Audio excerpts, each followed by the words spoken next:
En Côte d'Or, non loin de Dijon, la rivière Ouche traverse le petit village de Barbiré.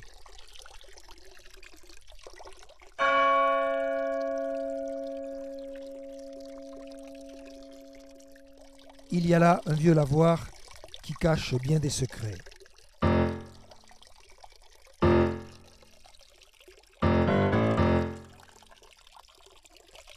À l'intérieur, plus tenace que le lichen et la moisissure sur les murs, on peut lire encore cette vieille inscription. Bonjour les commères, ici on lave le linge et on salit le monde. Je me suis toujours interrogé sur ce graffiti vengeur et le destin de la lavandière qui l'a incrusté à jamais. Inspiré par la scène du lavoir dans l'Assommoir, entre réalisme et naturalisme, j'en ai tiré ce chant, portrait d'une héroïne anonyme, une autre Gervaise, mais ayant fait le bon choix, celui du combat pour sa liberté.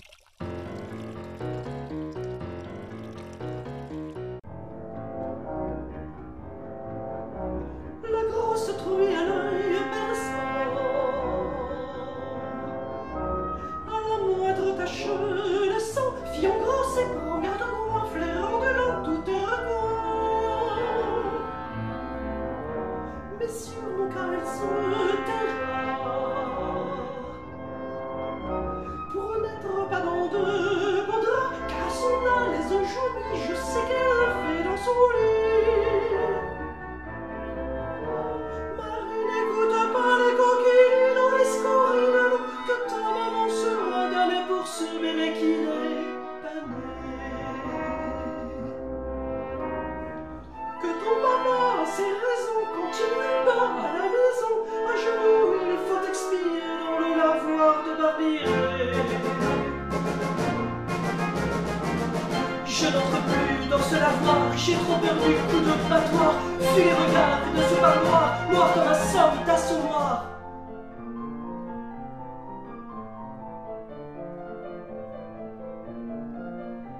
Enfants de rêve, les amuser, cette eau bien démaragersée, pour dégrasser nos besogneux, la tienne allez, je nous gagne. Je veux pour toi et notre destinée, que celle des pires,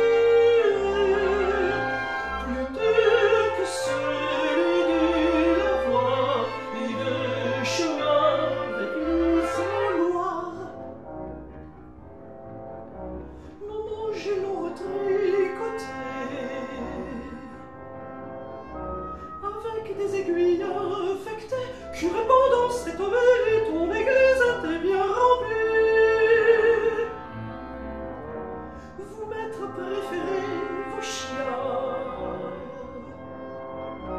et me traitez de moins que rien. Je suis blessé, je suis chassé, mais ne parle pas d'être blessé.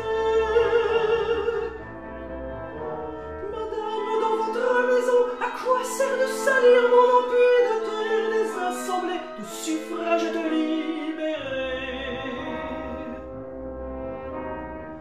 Mesdames, avec tout votre argent, s'il s'agit de tuer le temps, blanchissez-moi, je suis jugé dans les eaux sales à Barbiré. Je reviendrai dans ce lavoir, affronter les coups de battoir, croiser les champs de ce manoir et ne plus changer de trottoir.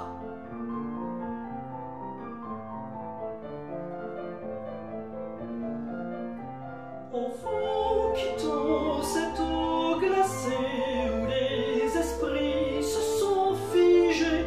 Marie, ne nous retournons pas sous les insultes, gardons le pas. Je veux pour toi et notre destinée,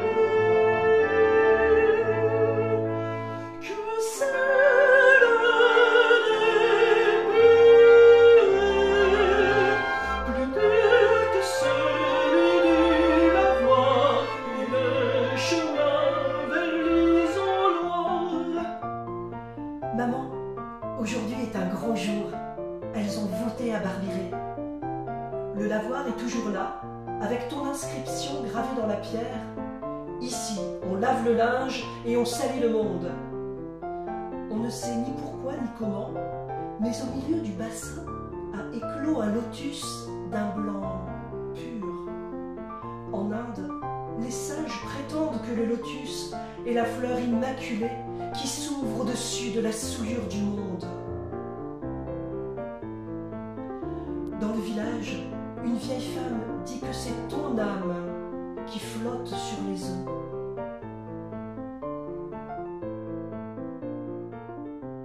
Enfant de reflets amusés, cette eau bien déménagée pour décrasser nos besogneux, la mienne et je nous cagne. Quel est le prix pour notre liberté que nous n'ayons payé pour déposer dans l'isoloir un mot, ce mot, mais quel mot? Égalité! Égalité! Égalité!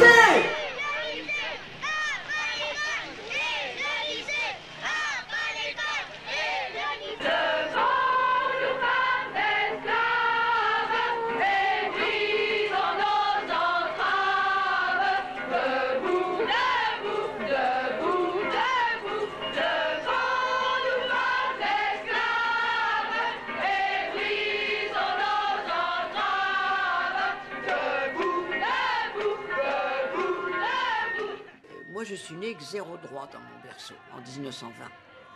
Et j'ai été une jeune fille catholique, bien élevée, enfin. Et à 25 ans, j'étais professeure de latin, j'avais toujours pas le droit de vote. Mais il n'y avait pas de féminisme. Simone de Beauvoir n'avait pas encore écrit, c'est en 1949 qu'elle a publié Le deuxième sexe. Alors, où aller? Il n'y avait pas écrit MLF sur une porte. Quand je suis née, d'ailleurs, on a mis 15 jours à avouer, si je puis dire, ma naissance. Parce qu'une fille, c'était considéré à mon époque et en Tunisie comme un peu comme une malédiction. Je ne crois pas qu'il y a d'un côté les femmes merveilleuses qui décident qu'elles feront de grandes choses et d'autres des femmes méprisables qui veulent rester chez elles. Simplement, les garçons sont portés par la société, par l'ambiance, ils sont portés vers l'inscription dans un métier et la promotion, disons, dans ce métier. Alors que les filles ne le sont pas beaucoup. Elles ne le sont même pas du tout.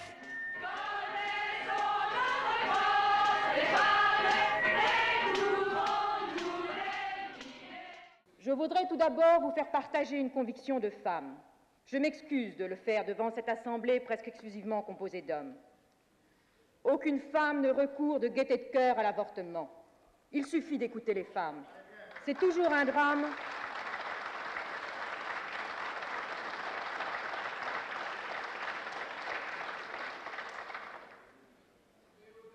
C'est toujours un drame, cela restera toujours un drame. Moi, je suis une féministe. Donc, dire qu'une femme doit se couvrir les cheveux avec un bout de tissu pour ne pas exciter les ardeurs des mâles, c'est quelque chose qui m'horripile.